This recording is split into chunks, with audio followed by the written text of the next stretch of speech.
afternoon, everyone. My name's Rebecca Eves. I'm Director of Advertising Week Europe.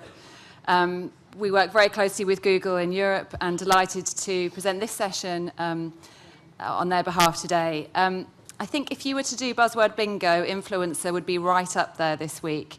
But I think Sanjay and a great lineup of speakers are going to talk about genuinely how influential influencers are. I'll leave you to Sanjay and the rest of the panel. Enjoy the session.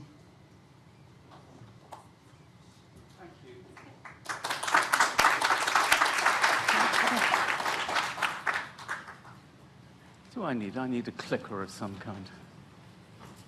Is that the one? Thank you. Oh. Grab a pew. Hi, everyone.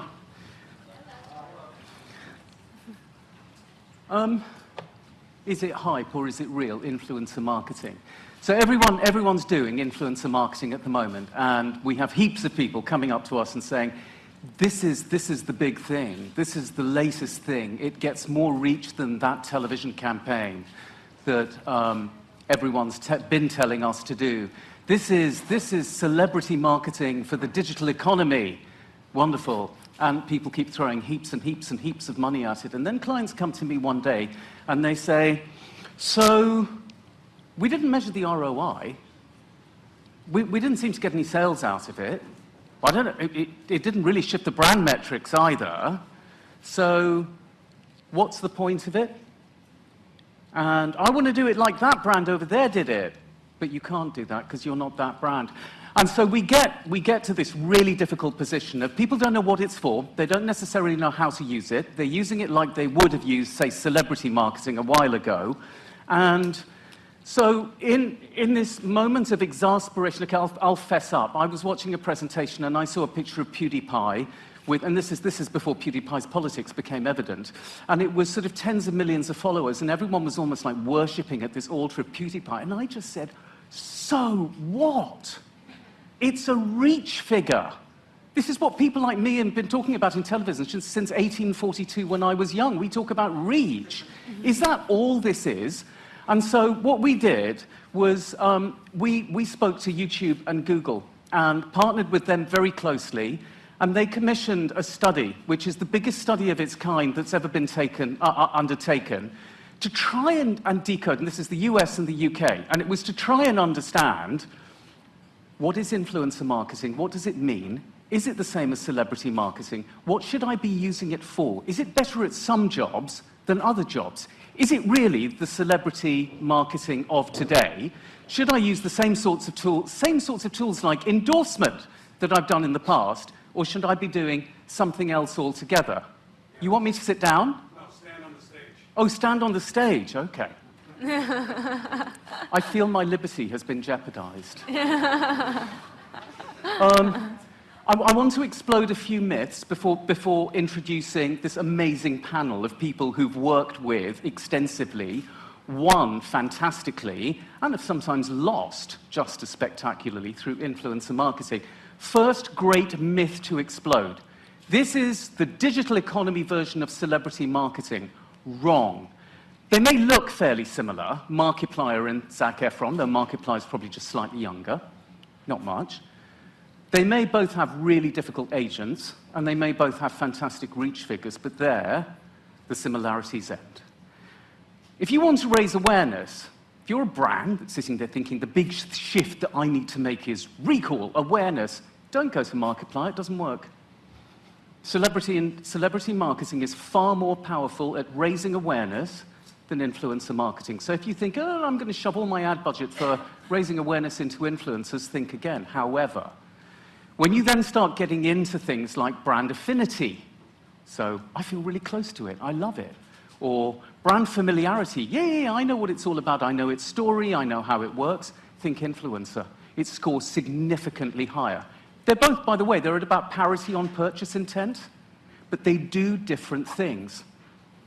Second major difference between them.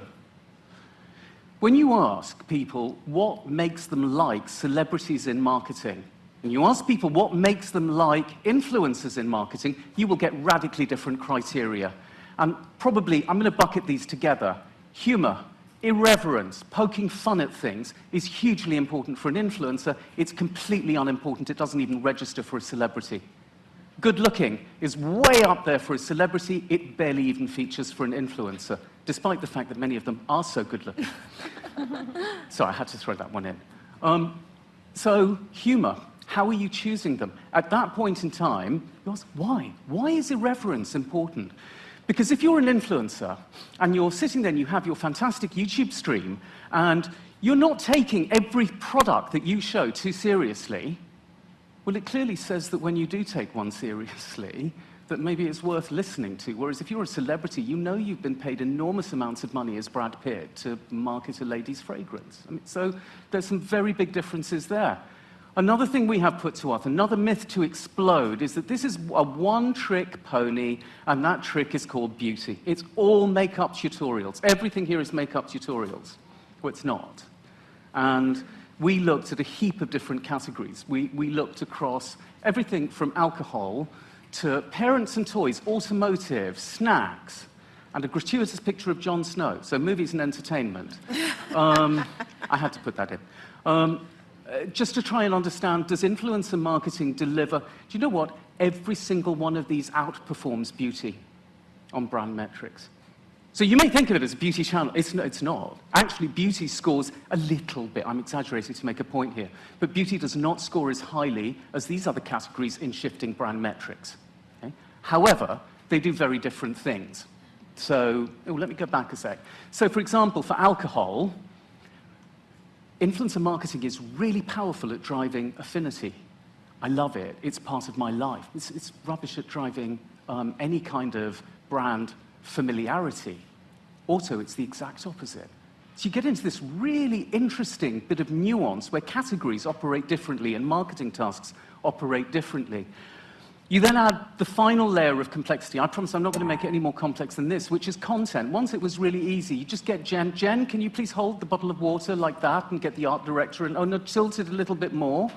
But you essentially pay to control the celebrity. It's not that anymore. You don't pay to control anything. You pay to empower somebody to co-create with you. And the formats that you can use are significantly bigger than sponsorship and endorsement. So the one thing that I've taken out of this study is the importance of nuance. It is so important. Depending on the category you're in, depending on the marketing task that you need to accomplish, the audience that you will have very different creative options and influencer options. So something I'm trying to work on at the moment is, for want of a better expression, a dating app of some kind, where we look at brands, what your brand goal is, what your brand values are, and then try and understand on the basis of that, well, what sorts of influencers should you be talking to with what sorts of content? But that's sort of media agency theory, and that's media agency product, and it's far more exciting to talk to some of the best practitioners in this field. So I'm really delighted today to be joined by Cassey, who is one of the most remarkable influencers on YouTube that we have at the moment, who's going to talk about her experiences. Megan, who runs Maven within General Motors, a startup within one of the most important automotive engineering companies in the world.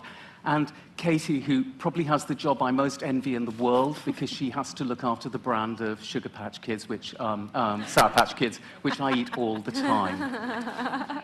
I just wanted to kick off by asking Cassey, was there anything, when we first talked you through the research that we'd done with YouTube and Nielsen, was there anything that surprised you, anything that stood out?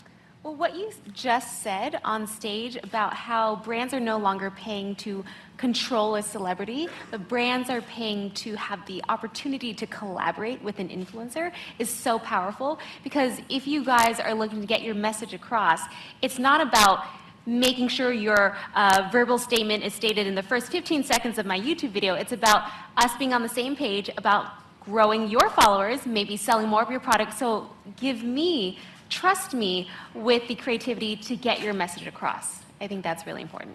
So, I mean, this is a tricky one. In case I'm going to turn to you for this. This is a tricky one. I've long argued that marketing is basically the home of control freaks.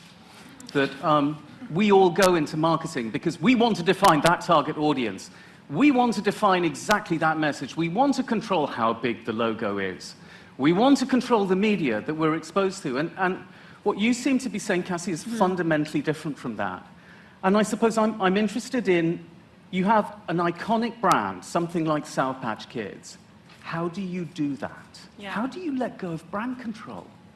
Well, I think that something you said and talked about, the next step for you is thinking about how do we bring these brands and influencers and creators together through something like a dating app analogy. And for me, that's really powerful because I think as we learned on Sour Patch Kids and some of the other brands that I have the pleasure of caring for, is just like in dating, it's very important to understand not only what you want out of a partner, but what you will bring to that partnership. And the first thing that I have the pleasure of having in a brand like Sour Patch Kids is a very clear understanding of who we are, what our voice is, and that allows us, I think, to then understand what partners would be a great match.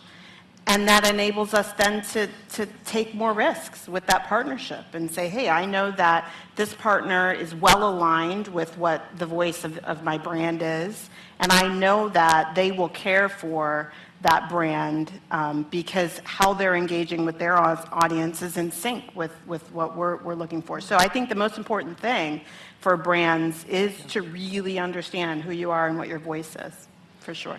So hypothesis and question for you. Does that mean the more you understand your brand, and actually I think I'll put this to Megan if I may, the more you understand your brand, the closer you are to your brand, the more you're able to let go of control?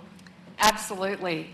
Influencers are really at the heart of Maven's DNA and driven by the challenges of urban mobility and targeting a millennial urban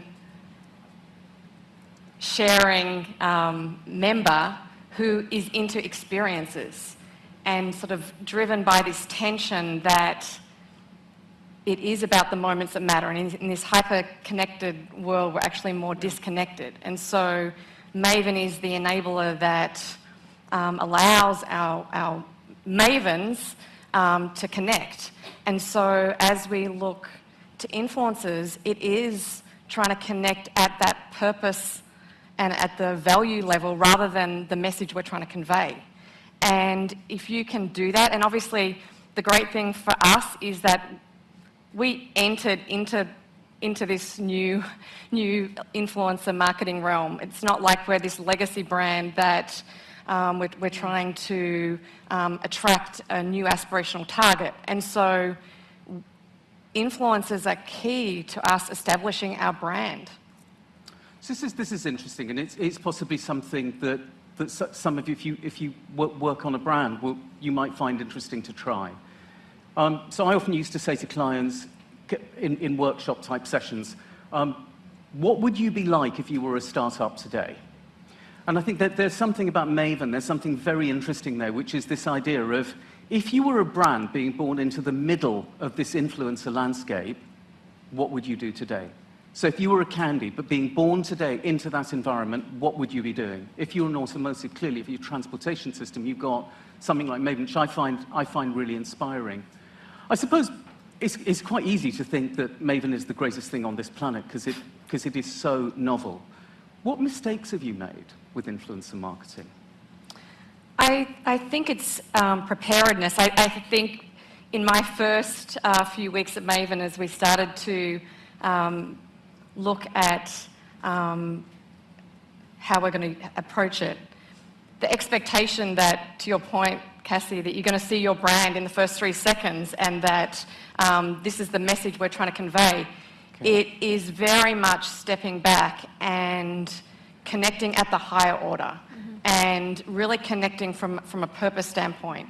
And it's not only about the influencer, but it's about those influencers' followers and having the respect that told through the voice of the influencer comes with far much higher credibility, far better enabling us to sort of connect and build that affinity with our members and very authentic and genuine. So I'm really interested in that word purpose. It's one that in this group of this group of people that lots of us in this industry seem to call millennials. I just call them young people, but lots of people call them millennials. The word purpose keeps being bandied about. Brands need to be more purposeful. And I'm interested in Megan saying this, and I'd like to ask Cassey about this, because there's something in this idea of purpose and respect for your followers that would clearly, for someone like me who was brought up with celebrity marketing, just doesn't exist. Because you don't really think about Brad Pitt's fans when you get into wear Chanel No. 5. So the thing with, for me, building up the community, I've been building that since 2009. So every person that took a chance on me and wanted to do a workout with me on YouTube is now part of the family. I see them as my family. I don't see them as fans. And so when I am choosing a brand to work with, my first question is sharing this brand going to bring value to my family? And if it's not, then the answer is very easy. Then I'm not going to do the brand partnership. For me personally, and I can only speak for me, the money doesn't matter. It's about how much education, entertainment, some sort of value I can bring to my audience. Because once I lose that trust, it's over. And I've been called a sellout only once. Only once because I didn't stick to my gut. Only because the brand, you know, they came to my house, they wanted to film it, they wanted to direct it, told me to stand a certain way, and it was that, standing a certain way in my living room that I normally don't stand at a weird angle, and the fans knew immediately there was something wrong. And so now we have all the creative control over all of our videos, and actually, we edit and film everything that is for a brand too. So we no longer, you know, sometimes they're like, oh, we'll do it for you. Like, no, I'd actually rather do it myself, and then we can edit together. But for me, it's about maintaining that trust, because really, when advertisers are coming to influencers, you're paying for that trust. And so I would never break that. So that's really interesting. So you're paying for trust, you're not paying for fame. In a weird sort of way. And that, it seems to me, is probably the very big schism between celebrity and creator marketing. I suppose when do you know that you're selling out? How do you know if you've got to that point where it just feels to your community? Weird. Yeah. First of all, it's a gut feeling. I think we all can look inside us and know if we're selling out, if you're very in tune with yourself. If not, your fans will definitely tell you. You'll see it in the views. People are going to click off. They're going to be like, this is weird. This is not her. I don't want to watch it. You'll see it in the dislikes. I mean, you'll see it. And if you don't see it immediately, you may see it over the long haul, because the more products you advertise, the campaign you run may not have as much influence anymore, because you've lost that trust. So it will show whether it's immediate or later. So it's very, very important to know who I am, what my values are, so that when I'm making the partnerships, I know it's still in line with my philosophy. So this is interesting, because it plays to another word, which is authenticity. And Katie, you talked earlier about, you know, the inherent narrative that exists within Sour Patch Kids already. And I'm quite interested in this idea of marketing increasingly with authenticity. Yeah. And I suppose I'd play devil's advocate with you and say, do you ever see for Sour Patch Kids a time when traditional media, the 30-second spot that runs on linear, however much time-shifted TV, is just gonna die? Because actually, frankly, if you're getting those levels of trust, and you're getting reach, and you're getting your brand narrative through, why would you ever use TV? Yeah. Yeah, I get asked that question all the time, actually. Oh, well, sorry for not being more original. I do. And the reality is, I think, you know, I have the pleasure of caring for a full portfolio of brands, and some of them, you know, spend more of their time engaging with consumers in more traditional media, and some less. Sour Patch Kids is one of those that has definitely been an early adopter in all kinds of, you know, ways to reach and engage consumers. But I would say that, so, you know, today it's important to have that right balance and that right mix. There's different jobs that these forms of media will do for us, and recognizing, understanding. I think the nice thing, we talked a little bit about the difference between influencer and celebrity. And what we found is when we originally were engaging on Sour Patch Kids with influencers, we were treating it as a celebrity engagement. You know, how can I trade on their personality? How can I benefit from the fan base that they've created? And it was more about personality and demographic fit versus truly understanding what are the moments that matter for us as a brand from a candy perspective in the consumption moment. And so what we found is when we've done it right, it plays a role within our overall media ecosystem with our great partners at Carat help us sort of create every year. Shameless plug, sorry, but they're great. And what we found is when we do it right, we have now evolved our strategy with influencers is that it's not just any influencer that's fun and hip and young and things like that, but ones that matter for the candy consumption moment as well. So there's a lot of candy eating during gaming. Everybody wants to be in gaming. Everybody wants to be a part of that world. It's a growing world. It matters to us not so much that, yes, a lot of young kids are on councils and they're engaging a lot of media, but they actually have a bag of candy next to them as well when they're engaging in that gaming moment. So it's a moment that matters, and with influencers, you can actually not only tap into their personality, but you can tap into the moments and the behaviors that matters, which for us is a very important part of how we think about the evolving landscape and how we leverage it across our media. So the moment piece is I think really important because on this side of the fence we talk a great deal about programmatic. Everyone talks about programmatic, and I've often been known to counter-argue that programmatic media is all very well and good, but there's no point in it unless you've got programmatic creative as well. Absolutely. So fundamentally what you're doing is you're actually saying that but there is a programmatic approach to creative if you actually do that because you're at the moment that matters most to that kind of consumption. Absolutely. You know, in the past, I could, you know, there's traditional, you know, athletes, for example, and I can attach to them and to their celebrity and to their reach. But with esports, for example, I can do it actually while they're in the moment. While they're in the moment that matters, they're actually engaging with my brand, they're live streaming their play, and it's very natural and organic because brands that, you know, like Sour Patch Kids or Swedish Fish are very much engaged in that environment. So it adds an extra layer of authenticity that's not just about kind of trading on that personality or that reach, but really engaging in those moments that matter to the creators and the influencers and matter to us in terms of when our brands are consumed and loved. So Megan, would you use traditional media? Would you use television ever for something like Maven? Given what Katie said about, you know, there's a role for it in telling your own story and saying what you believe in, wouldn't you be tempted? No, because our objective, it comes back to what our objectives are and our purpose is. And as Maven and as we are connecting our audience and our members with those experiences that matter, those experiences are local and personal. And so how do we inspire them with the coolest new bistro that's just out of town, or the hiking trail that has those epic views? And so to inspire those stories is done through these influencers who are in the know and that people can relate to on a very local level. And let's be real, I mean, we're in 10 cities in the US, and we're definitely growing. And so we think that we can connect and build that affinity more by telling those and inspiring them through these local stories.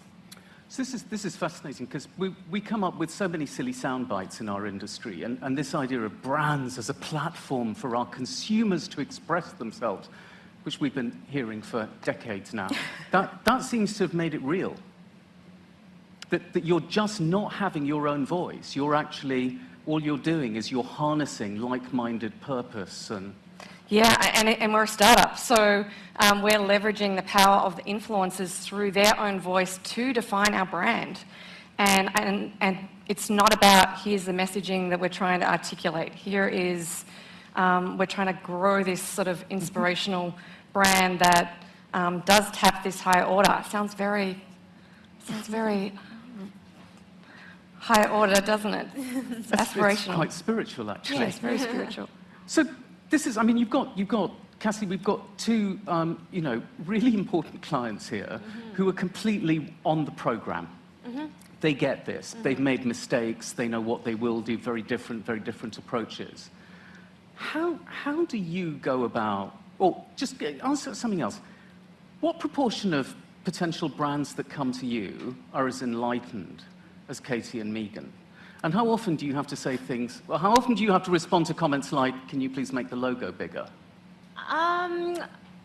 More often than I would like to, but if the partner is open-minded and we're both on the same page in terms of, let me understand what your end goal is, okay? Is your end goal really for me to make your logo bigger and to put your watermark in the corner for the entire 5 minutes and 30 seconds of my video, or is it to get more sales? Is it to gain more followers, get more subscribers to your channel, whatever it is? If we agree on that, then we can have a very open and honest conversation. Because when I partner with someone, of course I want the campaign to go well. I want a long-term relationship, and I want a human relationship too. And so, sometimes I get those questions from certain brands, but if I'm able to help educate, then that helps the entire industry. And it helps make for a better campaign for both of us. And that's what we want. Everybody, at the end of the day, wants the campaign to be successful. So just open the mind, and let's have conversations to be creative together. I'll ask you guys a question. Can you just give me a show of hands, people who work at creative agencies? No, I don't believe that there are only about 2.5 of you. I know the industry's had some setbacks. I know that media's become slightly more center stage, but I can't believe that. Okay, the 3 of you. Okay. So I suppose my thing, when I listen to Cassey talking about this, so she's sitting with the client to talk objectives. She's sitting with the client to educate them about the power of the medium, and she's sitting with the client to talk to them about marketing outputs and creative execution.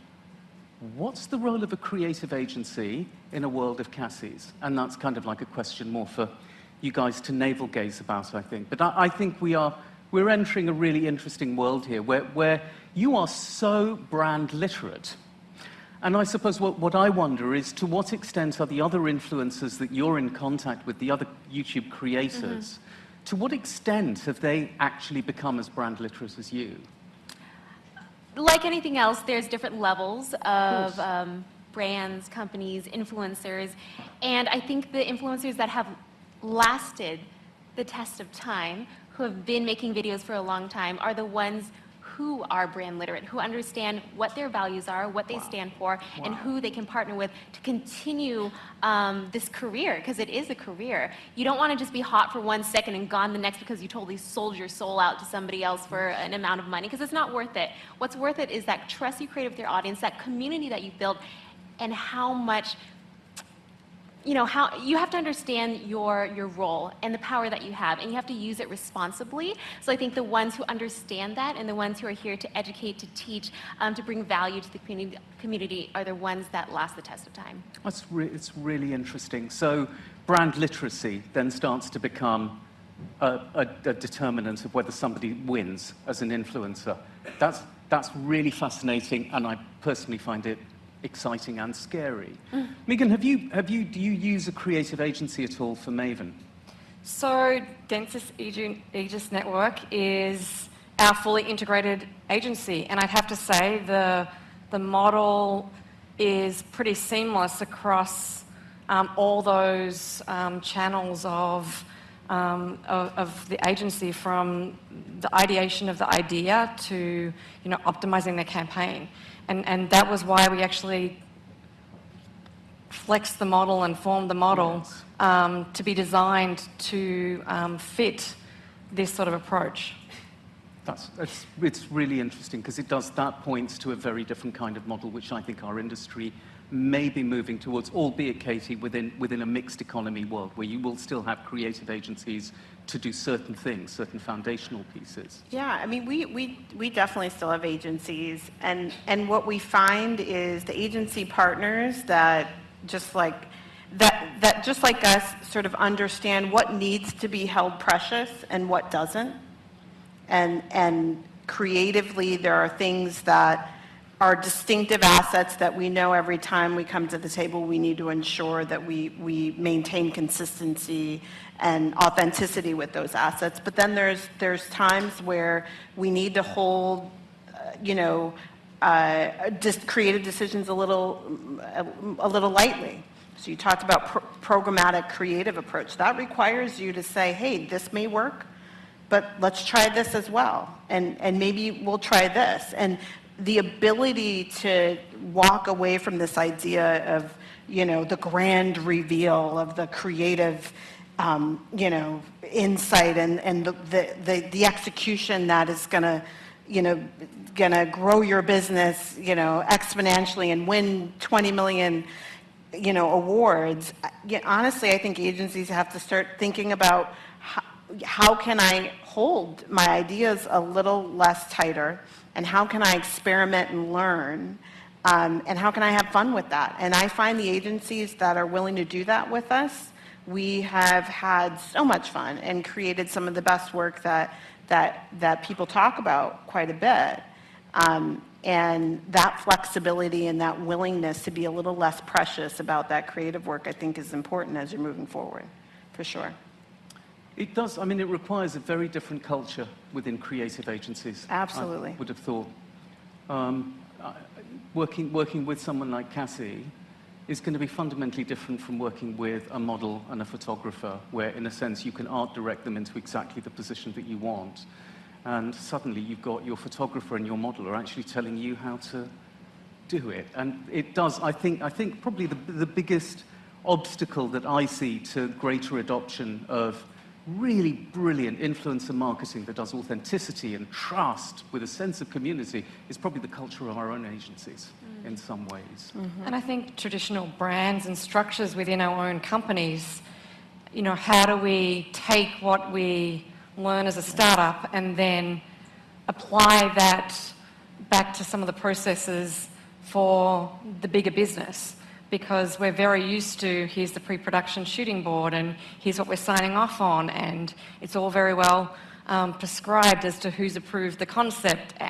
You have to let go of that. And so organisationally within big brands that spend a lot of money launching it, and these launches are very, very important strategically for the business. And I know within, obviously, my category, we talk about flawless launches because you cannot afford to do it wrong. And so how do you apply some of what we can do in this space? How do we change sort of some of those expectations within the overall mix to test and learn some of this as well?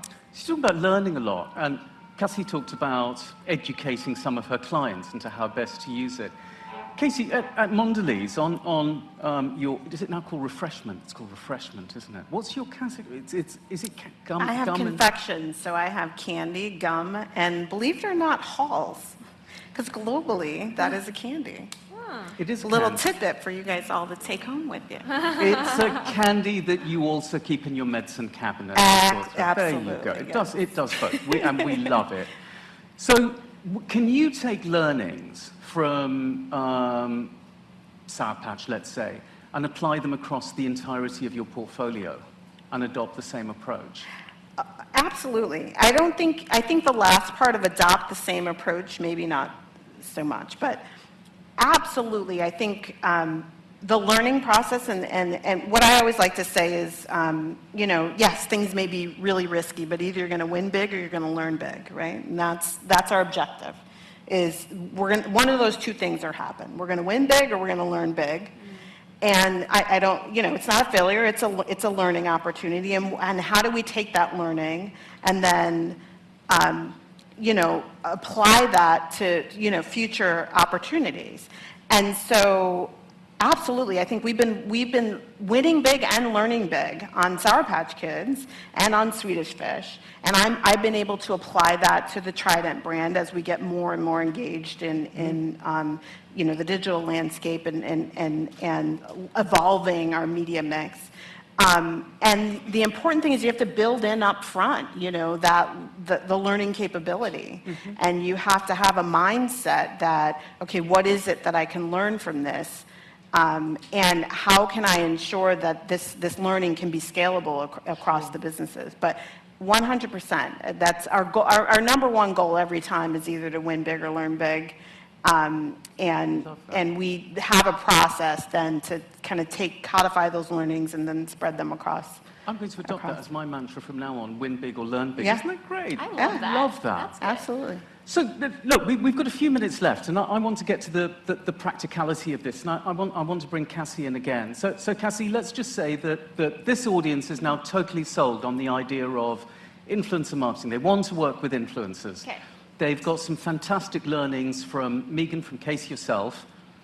How do you do it? How do you price yourself? Ooh, how do I price myself? Do you have a rate card? I mean, it's so easy with television. You can go and you find out what... Do you? Yeah, I do have a rate card, but to be completely honest, in the very beginning, you have no idea. And no one really talks about it because it's weird. You're talking about how much you're worth. That's kind of odd. But I have a group of friends in LA, that's where I live, and there's a lot of YouTubers there. And once you create a nice, trustworthy network around you, maybe you trust one another enough to share numbers, to kind of guide each other along. But also, brands will come at you with a number, and you negotiate and see how far you can get. But I think the more, as my followers grow, as my campaigns do better, then my numbers get to grow too. And really, there are formulas out there for how much you should be charging, but at the end of the day, I think it's also about what the brand is looking for. Sometimes it's not just ROI, sometimes it is that affiliation with the brand Blogilates. And so it's a conversation. It's a hard question, but yes, I do have a rate card. See, I'm interested in that because one of the reasons why we do what we always did is because we can measure it and we've got lovely standard numbers across everything and GRPs are really easy. I'm just interested in this, which is how would I value a community member of yours compared to, say, a reach on television? It's a really interesting, it's that difficult thing of how do you get the metrics to talk to each other? Well, I mean, we've had very successful campaigns because it's so right there. So for example, I did a campaign with Graze a year or two ago. Sorry, who? It's a snack company. Oh, snack company. And basically, I did a YouTube video where I showed them a few different ways to use the snacks in healthy recipes. And then at the end, I said, if you'd like a free box, then go on to graze.com and sign up and they'll send you a free box. We far exceeded what everybody thought we were going to do because fans were so excited to get their hands on something, especially when you have a group of young millennial women who are really excited about health and fitness and they're saying, hey, you can get this for free. Then, I mean, people went over and went crazy. And so they saw those metrics right away, wanted to do another campaign. Did you charge them more? I don't remember. I'll have to ask my manager. You need a better rate. Yeah, yeah, but that was a really fun campaign. That did really well. So that, in that case, there are metrics. And of course, you can always screenshot your analytics. They can see the comments coming through. If it's a giveaway, those are some of the best ones because everyone wants something free. And so leave a comment below and let us know what your favorite snack was in the video. Like, people will go crazy. They will tag their friends, and the word will get out. So I think it's a mentality of wanting to continuously give that allows the campaign to do well too. So I draw a couple of things from this, and then I'm going to ask the three of you just for one final thought. I draw a couple of things out of all of this complexity. The first is what Cassey said about community and a responsibility to a community. That's kind of important. There's no medium that we've worked with that has had that before. This is fundamentally new. You need a new rule book for that kind of thing. I think the idea of co-creation and the cultural implications for an industry of control freaks and an industry which believes it understands the essence of creativity, and actually it doesn't, and it needs to create in a different way. I think the importance of nuance. Are you doing it for the right reasons, the right marketing task, the right category? I think this stuff is, I find it fascinating because I've not seen anything quite this new in the media landscape in my life. I would love to close with just a quick one from the three of you, which is, if you could let this audience go away with one golden rule of marketing with creators and influencers, what would it be? I'm going to start with Cassey and come back. Yeah, I think for me, it's all about knowing who you are first. And you can build a much stronger and better relationship with influencers or creators if you understand what you're bringing to the table and what matters to your brand. So a little selfishness, I think, is also important. And starting there is self-knowledge, to thine own self be true. Yes, Megan? absolutely. Yes, I think being true to those values and what that higher order purpose is, be very, very clear about what your objectives are and what that purpose is, but then connect authentically and do it addressing some sort of personal tension and be the solution to that tension, and then you're going to connect with that audience as well. So you'll be agile, more nimble. I mean, I think we talked about some of those other things, but yeah, higher order purpose and authenticity. Brilliant. Cassey, you have the last word because I honestly believe influencer marketing is going to change the world. What would be your one golden rule? At the end of the day, businesses and brands are run by people. And so if you treat people right, if you want to bring people value into the relationship, any type of relationship, personal, business, whatever, then you will have the end goal that you want and the brand campaign will be successful. I think trust is the human commodity, the human currency, actually.